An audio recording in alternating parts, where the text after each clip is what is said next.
on that trajectory. Totally. So, yeah, no, that was great. And then I wanted to start here more, and then hit, and that happened. It's just like life. Yeah.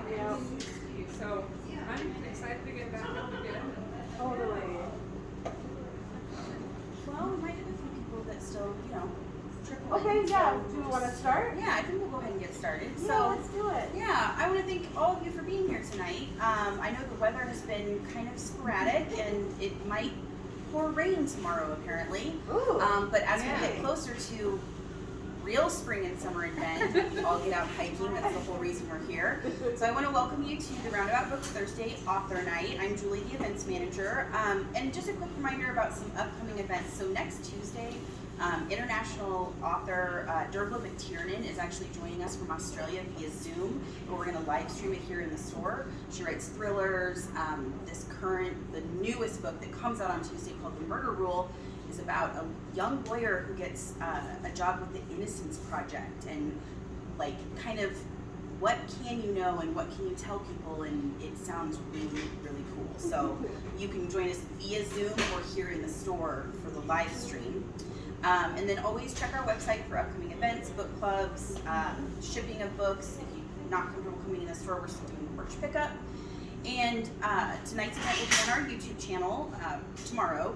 I just want to let everybody know when we come up to do the signings after the event, we are asking you to mask up. So if you don't have one, we have plenty right here. But that way, because you guys are traveling, you're not, sharing the germs.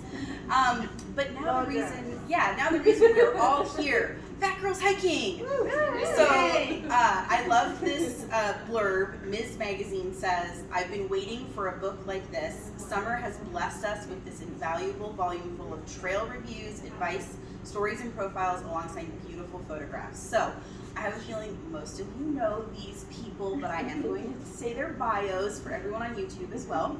So Summer is the founder of Fat Girls Hiking, a hiking community centered on a body-positive mission to get folks of diverse backgrounds out on trails no matter their size, ability, or experience level.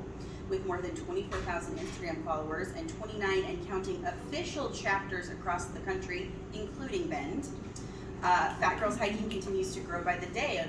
Trails, not scales, is their motto, and it's all powered by Summer's grassroots efforts, tireless work ethic, and gregarious, welcoming attitude. I love the word gregarious. I looked it up, I think, when that was Not only is Summer a self-starting leader of a vital community, she also holds a degree in creative writing and is a photographer in her spare time. And then joining us tonight for this conversation is Layla Cameron, who is an academic and journalist who lives and works on the unceded territories of the Musqueam, Squamish, and I'm going to say this. Thank you. First Nations. Layla is actively involved in fat liberationist efforts. Their first documentary film, Fat Hiking Club, featured Summer and her organization, and they are currently producing a podcast titled Fat in YVR. Outside of their work, Layla enjoys exploring national parks in the United States and Canada in their camper van while accompanied by their very cute rescue dog, Millie. We might need to see a picture later. But I'm going to turn it over to them because I'm very excited to hear about this. So please give it up for our speakers tonight. Can you hear us okay? Should we do a mic or how? Okay? I'm naturally kind of loud, so miking me seems a bit zealous. I don't know. That's okay. You're also welcome to take your mask off if you're comfortable with this distance. Up to you. Thank you. Appreciate that. Yeah, I've been driving through, I think, 5 different states now, so it's more for the folks in this room than my own protection.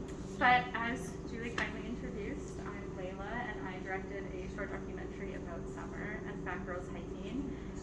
And I preface that again, or emphasize that again, because my first question is based on my favorite scene in the movie, where you, Summer, are talking about the very first hike you've been on, and in your head you're saying to yourself, hiking is stupid, hiking is stupid, hiking is stupid to get through it. And I found that scene so endearing, because I think a lot of folks, regardless of size and ability, kind of have that mantra in their head.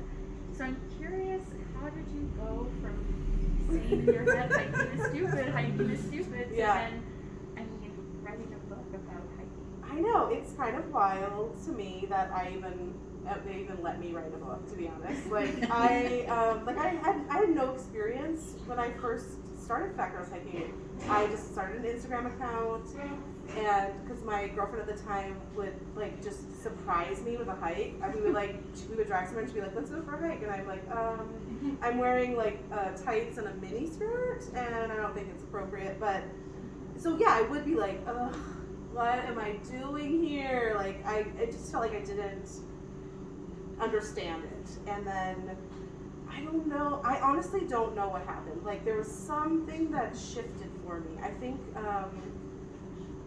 that like I mean just like seeing something really cool. Like I remember hiking to that particular hike where I was like, oh my gosh, what am I doing? Hiking is so stupid. There was like this amazing waterfall, and I just like couldn't believe that I actually was able to do that, because it just was something that I didn't even think I could do. Because I didn't see any representation anywhere of like fat people or just there was like a specific type of person who was a hiker. It was like thin, cisgendered, heterosexual white men who have a lot of money to buy all the right gear, right? Like if you Google hiking, that's who you see. And that's not me. I mean, there's nothing wrong with being that person, so please don't be offended if you are all of those things. There's nothing wrong with that. It's just that that's the representation for hiking. That's who people think hike is, those type of people. Like I went to REI today and I was like, nobody helped me, which is, you know, not unexpected in that situation. And like, because they don't have things in my size also, right? But so the representation part was like what was so important to me when I first started hiking, and like I was like, okay, so obviously I can do this. Here I am on this trail doing these trails, and then I was really into Instagram because I'm a photographer, and that's what Instagram started as, was like mostly just photos. And there was no one that I felt represented who I am, being queer, being fat, like having a lot of tattoos. I hike in this, like that's like there was no one that I felt I could connect to. So, you know, building the community was a very like slow process because like I didn't have the experience. And then I know it's just like 7-year anniversary of Fat Girls Hiking was just this week. 7 years, like that's amazing to me. To have it go from an Instagram account to like an in-person group hikes to like having chapters to like having a book.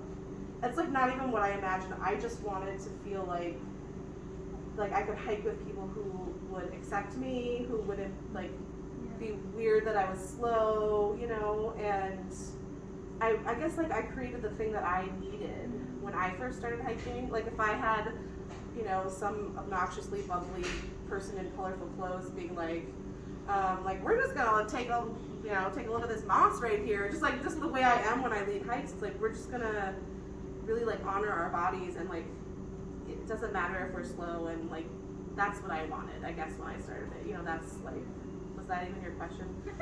I think so. I mean, it's funny because that's exactly interviews are hard for me. Okay, you're doing great. You're doing great. Lila's one of my really good friends, so she's family at this point. Talking to my sister. You're okay, sister. I feel like, so that's how I found you, was when I moved to Vancouver. I looked around and I realized that I was the only fat person in the woods. And I was like, there's gotta be more people. And the closest person I could find was you in Portland. Yeah. 7-8 hours away. And I remember thinking, like, this is absurd. There's gotta be more of us. And I think you're touching on a really key part of the fat experience, which is the optics of a fat body going up a trail, breathing heavily, sweating, you know, exerting oneself is very different than the optics of what you usually see represented in like thin, cis, able-bodied straight dudes. Quickly, like we were talking earlier, just like going really fast. Yes. Well, and this like conquering the mountains. Conquering things. And I remember going hiking with a group of friends. No one else was fat, and being told I couldn't go on the next one because they wanted to challenge themselves and they were worried I couldn't keep up. Yes. And all of like that just touches on all of the sensitivities of the fat experience, where you're like, it's kind of reaffirming the things that you are like the shame that the society puts on you for being fat, and then like, and not that this is why we hike, but like even if you were a person who was like, I'm trying to get fit and go hiking, doing that, like, and then you're shamed for the way you do that as well. So it's like, can't just let us live. Yeah. Just let fat people live. It's too much fat, baby stuff. So I'm curious, because in the book you talk about shifting from a body positive space to a fat positive space. Yeah. And I really appreciate that distinction, and I don't think it's talked about enough. So can you expand a little bit on why fat girls hiking is explicitly fat positive? Like why, when we're trying to get quote unquote non-normative bodies into the outdoors, do we not only want to participate with the people around us, but we also might just want to go with other fat folks and kind of guard that space? I mean, I think that when I first started fat girls hiking, I was a little nervous about like putting myself out there in this way of like, and using the word fat was like kind of a radical thing, which I didn't realize that it would be, and I got a lot of pushback. And honestly, like now publishing a book, I'm still getting those like questions from people who don't maybe necessarily understand what I'm doing. But to me, body positive is like it's a similar thing to like fat positive or fat liberation to me. But it's I feel like when you're looking at like I think I was trying to be like more inclusive to people, and the truth is like I want people who are in the community to like, you know, kind of fuck shit up. I'm gonna swear. So you're all adults, I am. So you've heard the word fuck before. But like that's what I want to do. Is like I don't want to just like fit in with the crowd or the mainstream, which that's how I look at the body positive movement, because it got so mainstream, where it's like, you know, people are now using it as a way to promote like weight loss, which is absolutely not at all what fat girls hiking is about.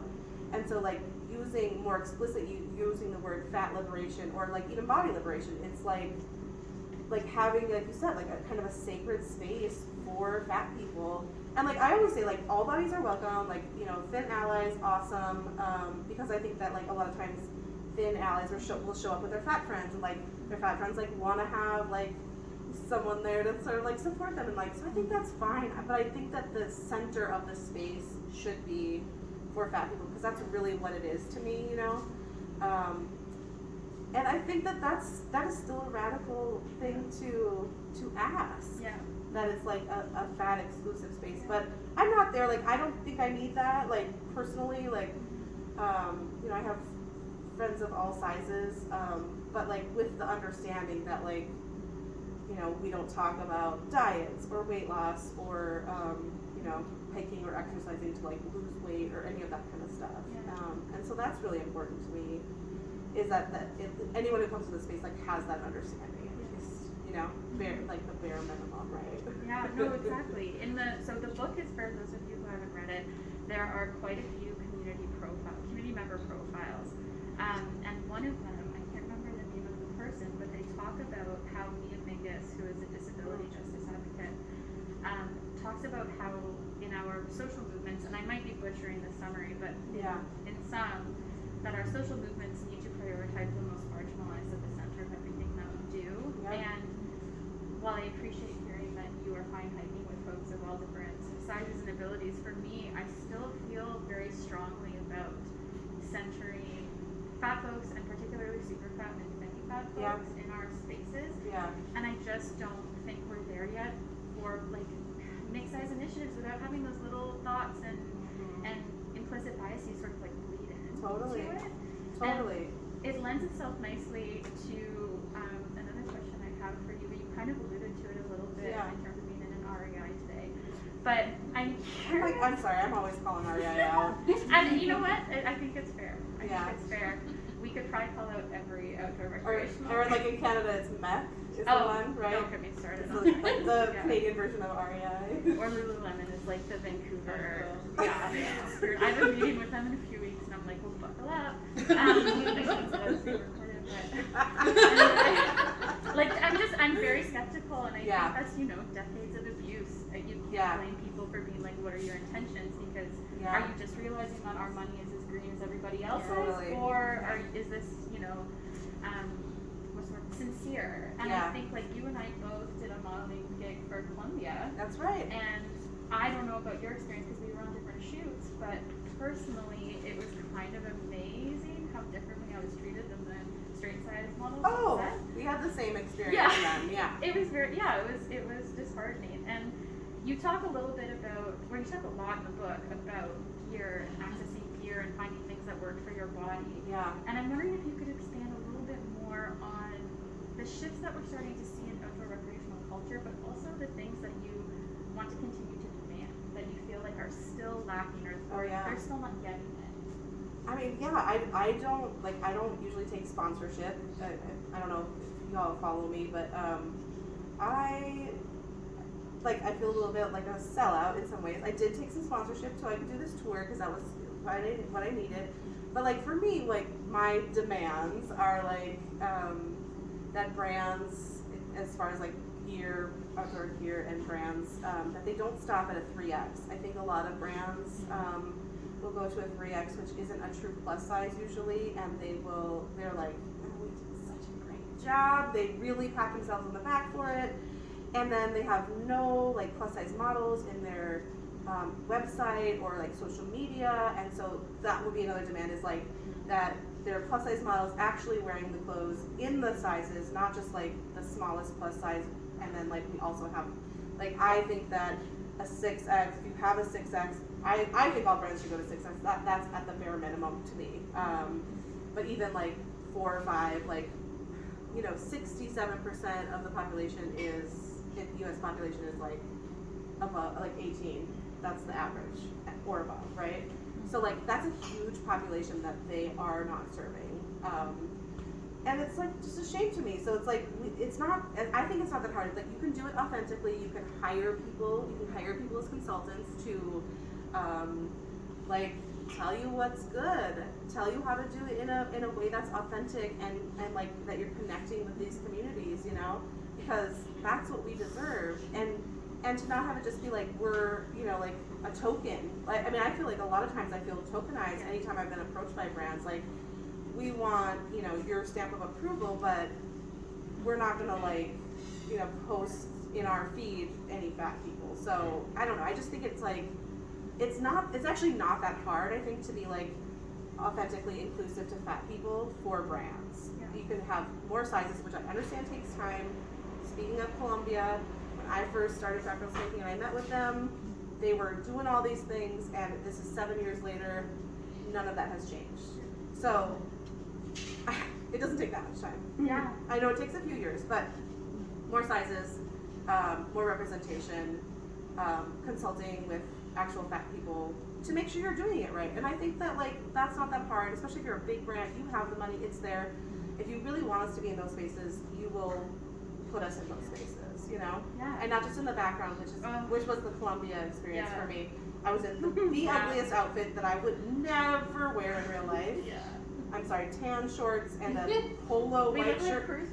It was Which terrible. no shade. And then I was in the background of the straight size hetero couple, and I was like the fat friend in the background. I was like after that I was like I'm done. I'm not gonna do anything else with this brand. It was like not a great experience. So that's kind of why I don't do sponsorship stuff.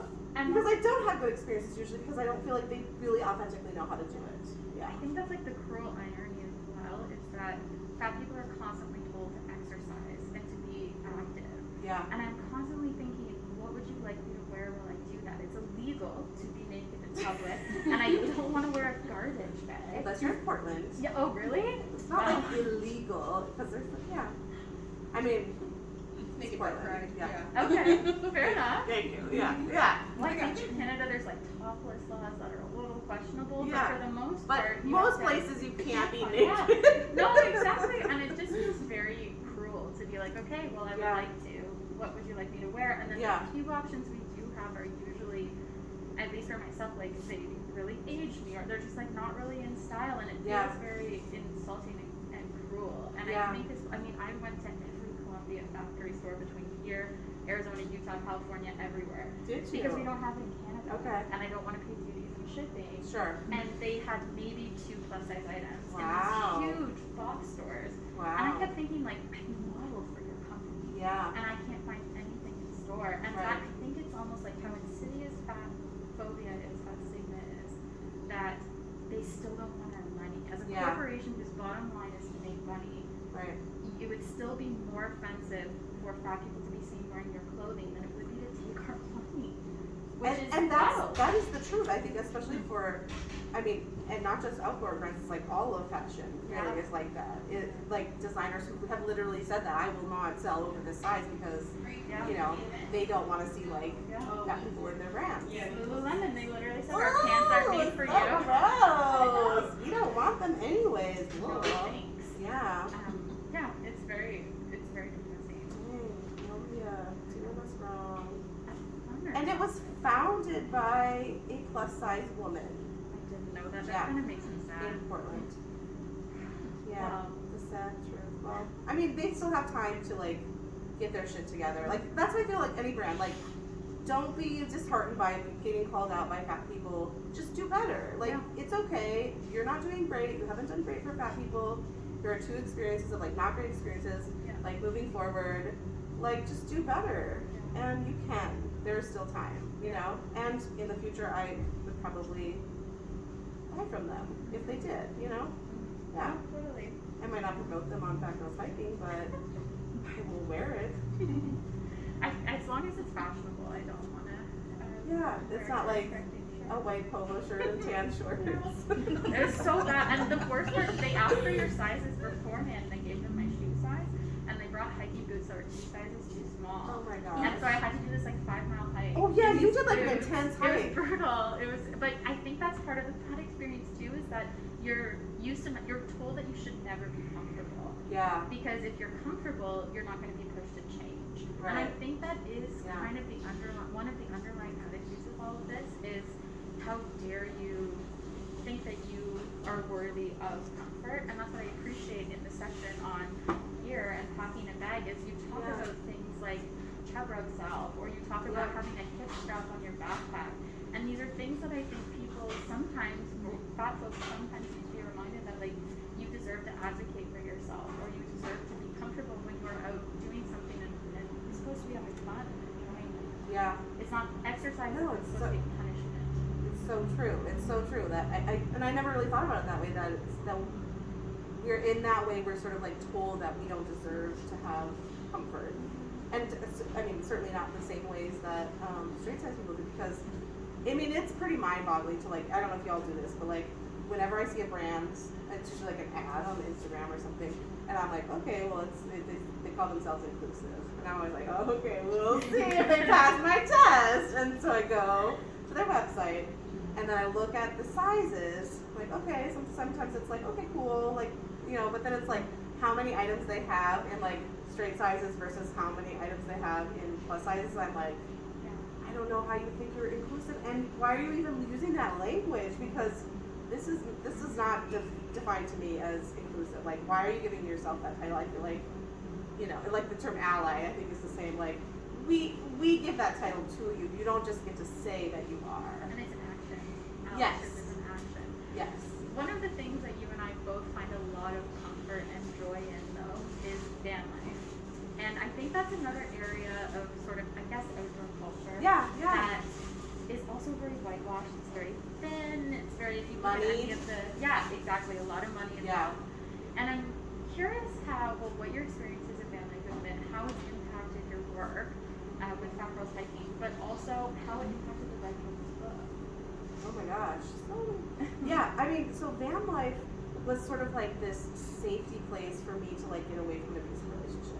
And like, you know this, but like, it was like, I don't think I would have done van life otherwise. Honestly, I don't think I would have had the courage to just like do it and take that leap to like move out of my apartment that I lived in for 8 years that I loved and just like be out on the road. And I love road trips, and I have always loved road trips. Like that's how we didn't have a lot of money growing up, so like that's how we traveled growing up.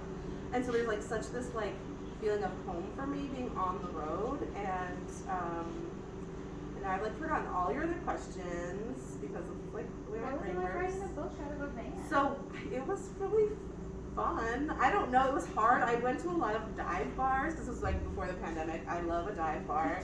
And like there's this one in the town right now, like parked permanently for now. And there would be like, I remember one time I had my earbuds in and I was like, sorry, it was like probably a Saturday night and I'm just like writing a book like a weirdo in the corner. And then like a fight broke out. But like, I don't know how else I would have done it, to be honest. Like how do people write books? I had no idea. Same with like starting faculty. I had no idea what I was doing. They were just like, we heard you wanted to write a book, and I was like, oh, okay, I guess I'll write a book. And I'm a writer, so like, of course it's like amazing and a dream, but you know, it was a little harder because I feel like there's not that same structure that you would have like if you're like at a home base or whatever. I did find a place like while I was doing the more final edits of the book. I did have a place where I was renting a yurt and parking, so it was more of like more of like that safety kind of a home, but still living in the van. And so I would just go to the ocean and like on my iPad and write, and I don't know how other people write books. I have no idea, but it was hard. It was really hard. I just will say writing a book was not as easy as I thought it was. I love books. I've loved books my whole life. I love writing my whole life. And it's just like the whole process, like, I'm just like doubting myself, and I have really bad anxiety, and it would get really bad at times. And like, I've been a photographer since I was a child, and my mom is like a professional photographer. And so like when it came to like the photo editing stuff in the book, there were like all these technical things that I had no idea about. And so like the photo editor is like needing all this information from me, and I'm just like bawling, like I don't know what I'm doing, and like, you know, but they were great. Like the publisher was amazing at sort of like talking me off basically, where I'm just like, I don't like, I you know, it's kind of like a surreal experience because I guess I didn't know what it would be like, and to have like something that's your dream come true and then have it be actually really hard. Yeah. It was like surprising to me, I guess. But I guess it probably would have been the same regardless if I was in a van or not. I mean, I think being in the van is more inspiring in a lot of ways as far as for me writing, because I can go and have my whole comforts of home with me, and that like little turtle, my shell on my back. I actually get a little anxiety when I'm like at a trailhead and I'm like, oh, I'm not gonna be able to see my van. This is gonna be, you know, a little, are you okay over there? Okay, great. I don't know. It's just like, it's like my safety, my comfort, you know? But being able to like go to different landscapes and see different things was really inspiring in a lot of ways. And I would drive places and find new dive bars, not in the town where I usually park. So it was like fun, and it was really hard in a way that I didn't expect, I guess. Long story short. I feel like in the book you can sense this closeness to nature that I don't know if that would have been possible if you had written it in a typical house. So I think you're right. I think you can feel it. Really? Yeah, I do. I really do. Yeah. And I think that's a really, really beautiful thing. And I think what you're also describing is like growing pains, which I'm sure you felt growing pains when you started Fat Girls Hiking, and now 7 years later you can look back on this beautiful thing. And I have a feeling that once this isn't so up close and intense, you will see it for what it is, which is a thing of beauty that was quite painful to grow through. But Yes. you know, I'm so glad it's out in the world. Me too. I mean, I think I'm really proud of it, and you know, there are some things that, you know, a few small things, like I spelled somebody's name wrong, and I feel really bad about that. So I'm like, how many edits did I go through this book? And I just the whole time her name was spelled wrong, like, oh. But also like not being so hard on myself that like it's not perfect, and neither am I, and that's okay, because of like I'm always growing and changing and becoming a better and better version of myself. And that's like the same with Fat Girls Hiking, and like, and that's what I always want it to be, you know, whatever it becomes. I feel like that's sort of a really nice summary, because I want to make sure we have time for audience questions. Yeah. But I have one other thing I want to say before we close. Okay.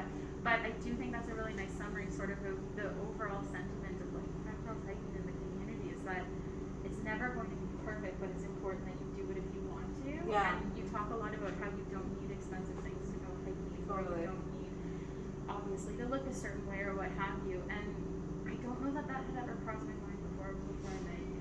Was that I didn't need fancy hiking boots. I didn't need these things that I was allowed to go out in nature. You know, I see the North Shore Mountains in Vancouver, and it never occurred to me that I was allowed to go walk on them. Yeah.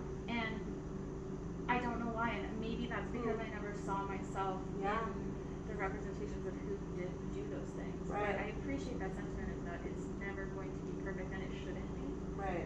that kind of takes away from the experience. Yeah, absolutely. Yeah. Absolutely. Yeah, I know. I'm also worried that the next thing I'm going to do is make you cry, but that's also part of the experience. I love crying. Honestly, I love crying. It's like my favorite release. Like when you just get a little like, and then I cry and I'm like, oh, I feel better. I don't know. That's just me. No, that's not my intention. But there's space in there. That might make me cry. But I want to make sure we have time for Q&A with the audience because I think their Okay. questions are just as important, Yeah. if not more important than mine. Okay. But I wanted to read you first a poem by Mary Oliver. I love her. I know, me too. And it's called How I Got Into the Woods. Yes. You probably know it. Mhm. But when I first read it, I immediately thought of you and our friendship.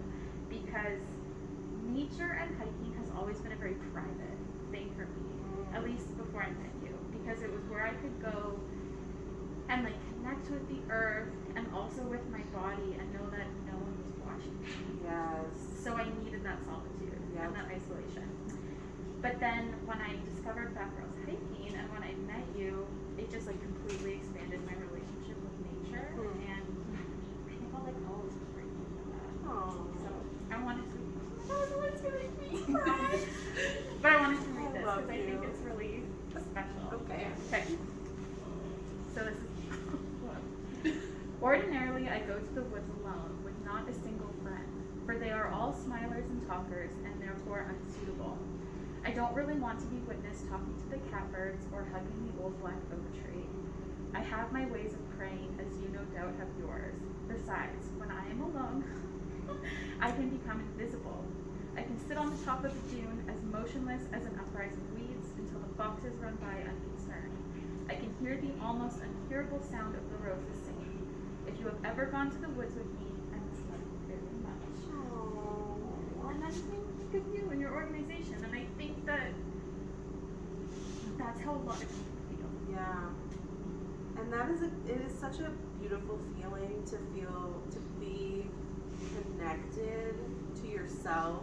I mean, that's like the thing that I always say about what background hiking is. It's like, we're not there to like get to the top of a mountain or get to a destination. Really, it's about connection, and it's our connections with ourselves and with nature and like with the community, with other people, and like doing that through nature. I don't know. I have a lot of anxiety, as I just talked about anxiety, but like social anxiety too, and like making new friends. And like I'm now in my early 40s, and like in my late 30s, I was like, how do you make friends when you're like older? You know, like I don't want to go to bars, and I don't know.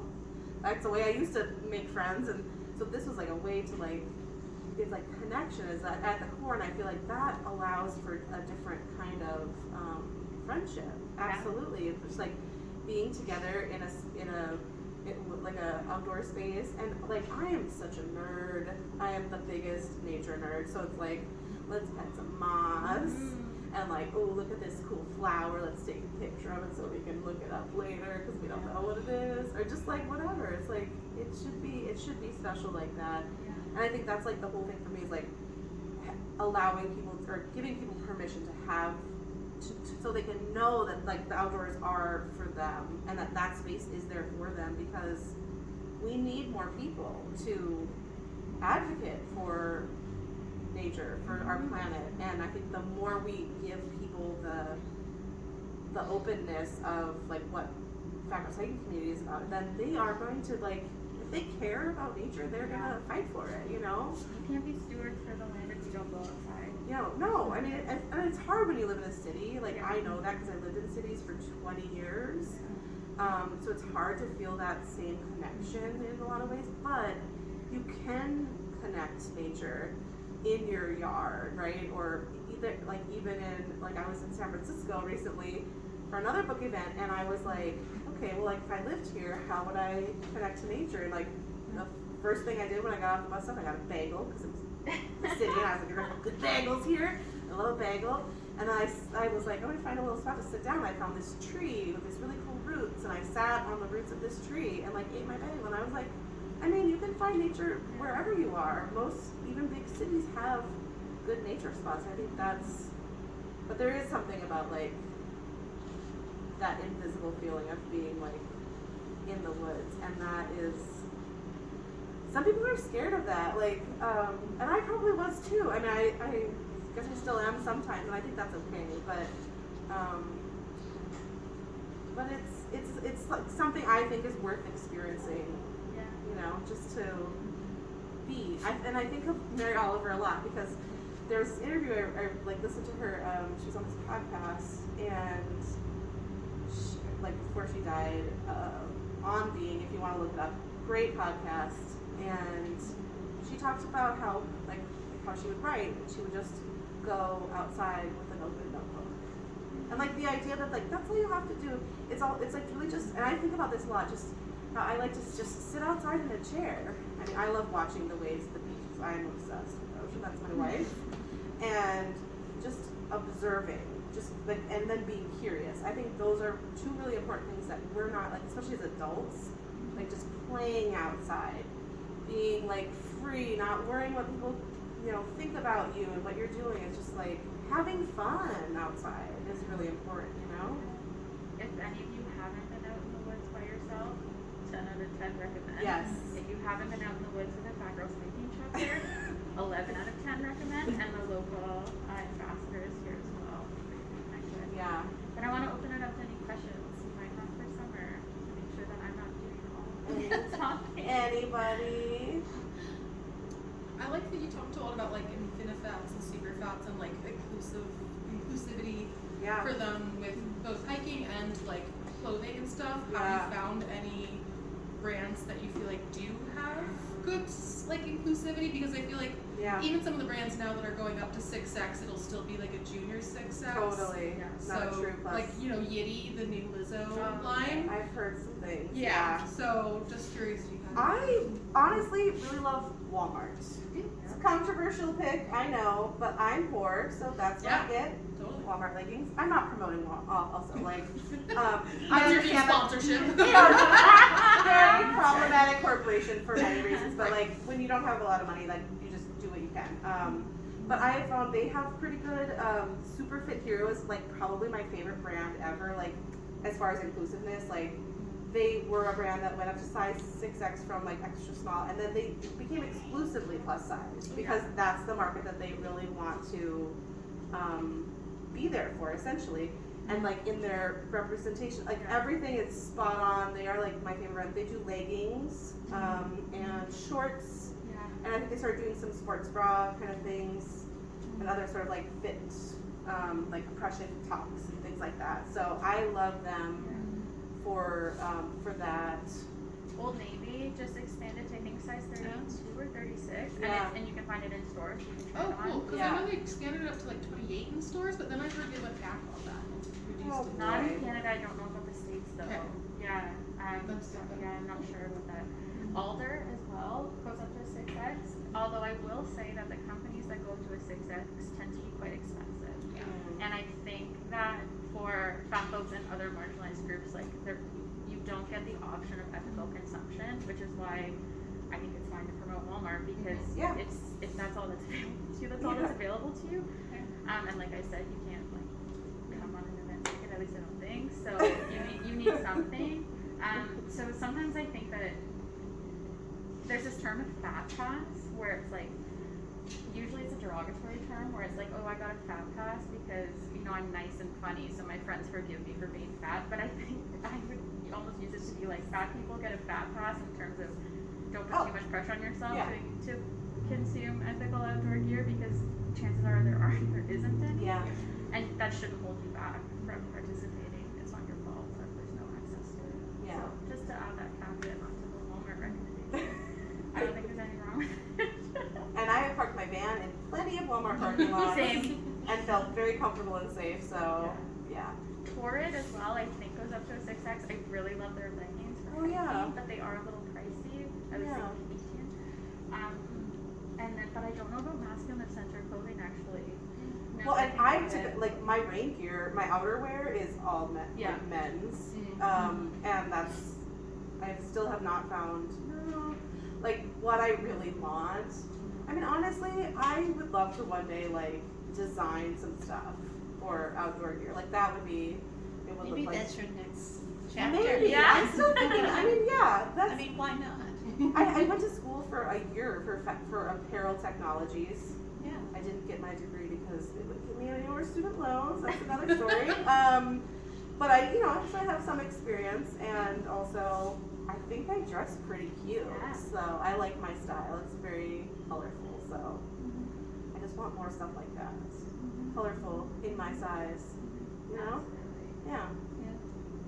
Oh, and Fat Fancy in Portland is Oh, a yeah. thrift Fat store, and I don't know if they have a lot of activewear, but they probably do. It's community donation, so Yeah. maybe. There are Yeah. a couple good designers in Portland that make super inclusive stuff too. Like Ali Holla will do custom anything, but always up to a size 6X. Yeah. Nice. Claire Duty. And Claire, yep, Copper Union. Yeah. I was gonna say Claire. So yeah, Yeah. there's some good She's folks great. up there for sure. Also a wonderful person. So support Claire. Yeah. Any other questions or comments? Questions or comments? Thanks for being here. Oh, Yeah. thanks for you for being here. I was like, no one's gonna come. That's fine. What's your chapter like here? That's a great question. Right now we haven't had any hikes because of the pandemic the last Yeah. couple of years. So I was only really able to do a couple, Yeah. maybe 3 before the pandemic hit. But we had probably 5 to 10 people come out each time, and we've done Shevlin Park, we've done Riley Ranch Nature Reserve if you've been out there. Yeah. Just kind of really local spots and finding some pretty accessible nature, and of course Bend is, not lacking in terms of hikes and adventures. So, I'm really excited to start up again, but we've had a pretty small pool so far. So Yeah. yeah. And I found that to be true too. When I led hikes in Portland, and for me, it wasn't like I didn't want there to be like 20 people. I just didn't like. I would be overwhelmed by that, to be honest. Because I like to chat as I'm hiking and like get to know people and really connect with people. Like that's what I really love. So like sometimes I see group hikes and there'll be like 50 people, and I'm like, ugh, like I don't want to lead 50 people on a trail. And can you imagine like encountering a group of 50 people on a trail? Like if you were just by yourself hiking, I would be like, oh my goodness. So like I kind of love the like smaller group aspect. I feel like it's can be kind of like intimidating, I think, for people when they're like first going to a group hike, because you don't know anyone if you're going by yourself. But like I've made the best friends through background hiking, through group hikes, and like meeting people. And I will say that there's been rarely a time when like I was like, ooh, why is that person? Or it like attracts, I think, the right people is, and like I'm always like, wow, everyone was awesome. Like how did we get to so many awesome people on the hikes? Do you plan to expand into any other activities other than hiking? I know you were chatting a little bit about rafting. Yeah. Well, we did do like the Fat Girls like Adventure Club where we would just try different activities. We did like indoor climbing. We did like did we do a bike thing? We did boxing. And then we do like retreats and camping and stuff. But yeah, I was basically like, I just want to do a group thing for like every kind of like activity that I want to do.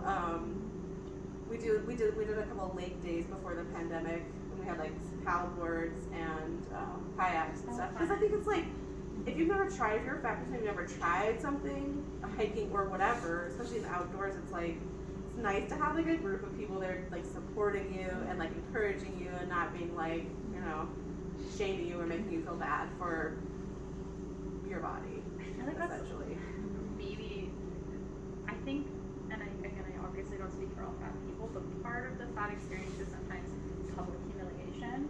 Yeah. And I think a lot of us have this nightmare of a chair breaking, for example. Yeah. And a lot of us have experienced that. Yeah. And so the idea sometimes of getting into a kayak and you're not sure if you're going to fit, or a life jacket, or the humiliation of showing up somewhere and they don't have a wetsuit in your size or a life jacket in your weight category. There's so much additional labor that it takes to participate in activities for fat folks and other marginalized groups that I appreciate the existence of a group that has kind of done that labor for you, and you can know that you are guaranteed to walk into a space that will accommodate you, and if it's not prepared to accommodate you, that there are folks who will help you sort it out. Yeah. And that if you do fall off the paddleboard and you struggle to get back on it or whatever, that the people around you know exactly how you're feeling, and Yeah. you're not. You can laugh at it, and it's more comfortable. Yeah. Learning curve, I think. I mean, yeah, but because I think that that's what I do normally for myself anyways, is I like to research, because I kind of like, I think it helps my anxiety to like know what to expect in a situation. And so like, even at like one of the book events, I was like, ooh, these chairs are not great for, like, these are okay. And I was like, ooh, we're gonna have to got some other chairs, you know, like just advocating for yourself is not, like, not everyone's comfortable with that, which I totally get, because I have been in that place myself before. And to go to like a kayaking place and yeah, I usually am just like matter of fact, like, hey, you know, obviously I'm fat, so I just want to make sure I have a kayak that'll fit me. And usually it's like they're just like outdoor gear people, like in that sort of like guide sense, are usually just like whatever, like chill, and it's no big deal. But like if I don't do that, I know that like I need to like put myself out there in that way before I do those kind of activities. You know, like climbing, for example. Like, do you have any harnesses that will fit me? Do you know? And then just like the anxiety of like, will this rope hold me? Will the layer? Do they know what they're doing? Literal Are they gonna drop me? You know, just. But then it's like almost like once you do those things, the thing that's so cool about trying things that you're not sure, it's like, for me, and I write about this in the book, it's like planting these seeds of trust in myself, trusting my body and trusting that I can like keep myself safe, and even if I don't do well or it's not a good experience, it's like you did that, and like that's like that's enough. Like I don't like the whole like we have to like succeed or be good at something. It's like you can be bad at it. It's okay. There's nothing wrong with being bad at something, especially if you've never. Like, I just feel like there's not room for that in our culture. We have to like, it's like all about success, and I don't know. I think that's bullshit. That's not how I live my life. That's not how I want to live my life either. Like defining this like idea of success. I think too that when you fail at something, most people fail at things when they are learning something new. And that's part of the process. But when fat people fail, it often reaffirms a lot of stereotypes about fatness. And I remember being on a surf trip in Tofino, and I was shocked they had a wetsuit in my size that they did. But I ended up getting into an accident, and I had to go to the hospital and get my face stitched up. And all I kept thinking was, again, like, this is a different experience because I'm fat. I not only failed at this, but I got seriously injured, and it kind of reaffirmed in my head, or I was worried that it reaffirmed to the spectators on the beach what they were thinking when they saw me trying to get up on the board. And it's unfortunate, you know, and it shouldn't. And like being a spectacle in a way. Yeah, exactly. Being a spectacle. Your fatness renders you a spectacle the second you leave your home. Yeah. It's just a fact. It's a visible stigma, right? And so to then be participating in an activity where you are further rendered a spectacle is a difficult experience to navigate. Totally. And I appreciate, again, one of the community profiles, the person talked about how their goal on a hike was never, you know, the waterfall or the end of the hike. The hike ended wherever they decided to turn around. Yep.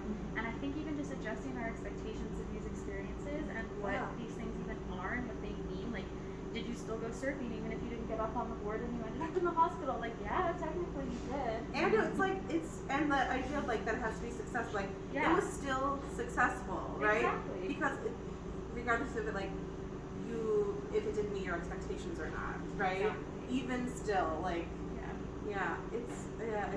it's cool to like go beyond that. I think, because I think that like it really is improved for me. At least it improves my quality of experience doing new things, because I'm not setting myself up with these ideas of like what it has to look like or what it has to be in order to like be enjoyable. A nice reminder for me sometimes, there's a fat photographer named Laura Aguilar, who has since passed, but part of Laura's work was photographing their naked body in the deserts of California, the Joshua Tree, and their body everybody, with the way that they pose, looked exactly like the mountains and like the rocks around them. And I remember thinking, like, how beautiful is it that our bodies look like nature? Yeah. And I think as well how slow sometimes we move on our hikes, we touch everything, we admire the trees and the moss. Yeah. It is a really beautiful way to sort of reclaim these things that have been weaponized against us. Yeah. And instead sort of find peace with it in a way. Yeah. Nobody tells us love. Yeah. Hey, hurry up, buddy. Exactly. I mean, I don't, because you're doing your own thing. You're going. That's the same for us, you know. Exactly. So don't shame yourself. You would shame us love. That's all I'm gonna say. Maybe that's an appropriate reframe. It's silly, obviously, but It's the new thank you faculty for slogan. laughing. It's the new faculty slogan. Yeah, for your next book. Yeah. Oh yeah, for my next book. We'll see. I need a break. Does anyone else Yeah, have do you have other questions? questions? Anybody? No? Do you have a go-to place that is like if you really need that connection? Yeah, Do you find that you have one place that is just your place? the beach. Your eyes lit up, so I'm gonna assume Aw. that yes. It's my most favorite place is the beach. So I live at the coast, and I live in like rural area, Tillamook County. The county motto is cheese, trees, and ocean breeze. That's where I live. So it'll smell like ocean and cow shit. So you're covered. I mean, I love it. I absolutely feel like I found my place. You know, like I'll probably still travel around in my van, but this is like where I want to live forever, I think. But the ocean is it. Anywhere there's the ocean or water, but like a specific hike, Short Sand Beach in, it's called Oswald West State Park. It's on the Oregon coast. That whole area is beautiful. Like Nehalem Mountain is, like you could just, I love it because it's got different access needs. So like if you are a person who, and I have these days and weeks and months where I can't really go hiking because I have chronic pain. So I could just drive, park my van, go out a few steps and like see an amazing vista, and I didn't have to hike to it. That's what I love, is like having multiple like options for people with differing abilities, you know. But Short Sands Beach is like, I think it's like round trip a mile, maybe less than a mile or around a mile. It has big trees, it has a creek, it has moss, my favorite, and it goes to the ocean, which is also my favorite. And there's a waterfall at the end of the beach. It's like literally all my favorite things in one hike. And it's a mile, and it's 20 minutes, 15 minutes from where I live, so, yeah. That sounds perfect. Yeah. I know, when I'm here, I'm like, oh, there's just different things, you know, but, yeah. What state park is that? Oswald West State, ooh, Okay. the trail's actually, Okay, it's in the I'm book. actually gonna be there next week, so No I'm way, gonna have to check it out. awesome. Okay, Yeah. that's so cool. You're gonna be in that area? Yeah. Okay, that's awesome. It's, yeah, the Portland ambassador, Ellen, she reviewed it in this book. Okay, it's somewhere, I don't know. I don't even know my own book, but it's in the Yeah. book. And so it's really cool because Oswald West State Park has several different options. There's, It seems like there are a lot of state parks in that area. Where Yes. It's like, you look at Google Maps and everything's green. I know, that's why I love living there. So I'm like, perfect, all my favorite things and right where I'm, right at my fingertips. But yeah, that's a really good Yeah, spot. I'm You'll super love it. excited. And you know, DM me if you like need any other Okay, yeah, recommendations definitely. for the area, obviously, because I'm, you know, that's where I live now. Yeah, So I've been thank there you. 3 years, so I kind of know it pretty well. I can give you recommendations for like spots to eat and stuff too. Yeah, But thank you you. should DM me, yeah. Cool. Yeah, we have a friend with an old double-wide manufactured home on the backside of Nehalem Bay, and so Yeah. like you Nice. literally turn off like you're going to the dump, and then there's their little place. Oh, I got But to it's know only all like the a time. mile to Manzanita, and then between that and Cannon Beach, there's like 6 different places. I will say, and I think it was Oswald, we almost drowned my dog there because we didn't prepare. Tide. So yes, we The didn't realize how close, and you can go around this rock outcropping. These people were leaving, and they're like, the tide's coming in a little bit. Well, we thought pull all the way out, Yeah. and the dog at the time was about 45 pounds, and my mom had her little dog, who was only 20. So when the wave comes up, she has to grab him because he would have been pulled out, and then the bigger dog was trying to crawl up the rocks, and so I grabbed him. But we were drenched. But I was like, next time we're really gonna watch the tides and walk around that edge. But there are so many great ones. Like, I will say, I don't remember if it's Oswald or the one that's probably the next to it. They need to replace the stairs. If you go from the parking lot down, you're gonna almost want to like crawl. Yeah. Like they're very steep and I they think they fall removed off. those stairs.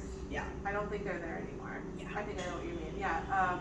Arch But Cape, they're so or- yeah, it might be Arch Cape. It's like right next to Oswald. yeah. It's like the next one on the 101. But they're so beautiful. Yeah. Yeah. Yeah. I mean, it's like choose your own adventure. Yeah. Because there's longer hikes. Like you can climb to the top of the County Mountain, which I've done several times, and it's a lot for me now. I mean, if the tide is out and you go down to the Pillow Beach at Manzanita, you can just walk. Yep. Yeah. That's just where I go every day. Yeah. My favorite place in the whole world, to be honest. Yeah, I love it there. Well, just to remind everybody, if you haven't already purchased a book, you can come see me at the register, and Summer will be signing them. If you brought your own or you purchased beforehand, then we'll do a signing. Yeah. And we'll have you sign a few extra copies for people to come in and grab one. But Yay. otherwise, if you know people who couldn't make it tonight, just send them to the Roundabout Books YouTube page so they can check out the video. Okay. Yeah. Otherwise, yeah, I think that wraps it up. Yeah. Thank you so much for being here.